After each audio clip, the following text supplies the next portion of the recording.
Monday morning, day one of a week of protests planned by the opposition, but already the police are clamping down, stopping a march to the parliament in its tracks, silencing the opposition's calls to the president for change. What did you do? I didn't do anything. The police tactics are very effective, picking off people they think might cause trouble. As groups gathered outside the headquarters of the opposition party, the MDP, the roads are blocked. All who've turned up to march are filmed. All the parliament routes are blocked. The demonstration was supposed to be there to lobby for the parliament to change the constitution. That was what the MDP wanted. Then, under the protection of peace monitors from the UK, the opposition leader Mohammed Nasheed and his deputy tried to leave for the parliament building. The police waded in. Their orders were clear. As they pushed Nasheed down the street, the woman to his left, one of the party's senior activists, was dragged away. She's still in detention today on hunger strike. Yeah, there was a lot of shoving and some pepper spray, but they are behaving rather well. Perhaps it must have something to do with your camera. By the end of the day, it was clear the government had no intention of allowing the opposition to gather momentum. President Maumoon Abdul Gayoom has been in power for 28 years. He's recently declared a commitment to democratic reform. His foreign minister says changes are already in motion.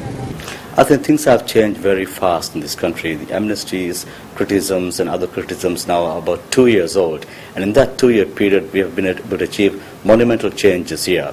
The initial criticisms date to a time when there were no political parties here. Now we do have 3 or 4 parties which are very, very active. The opposition's not convinced. They want immediate changes in the constitution to allow peaceful gatherings. Protests of more than 3 people are illegal here without prior permission.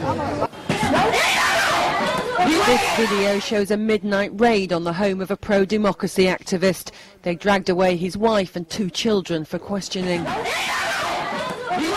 Such heavy-handed tactics and stories of torture are commonplace here in Mali. I was in absolute solitary confinement for 35 days. I could see no one, I could hear no one.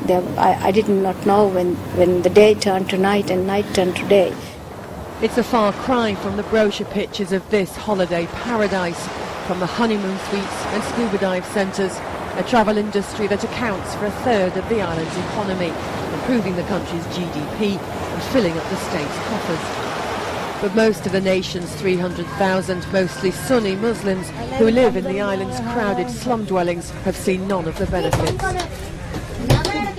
The next day, the second of their planned week of protest, the riot police are back in force, sweeping through the streets, moving everyone on.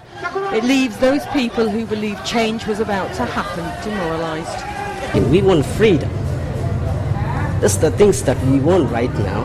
They don't want people to demonstrate. They won't show the world that this country is peaceful. The opposition today abandoned plans for a peaceful revolution, afraid it would end in bloodshed.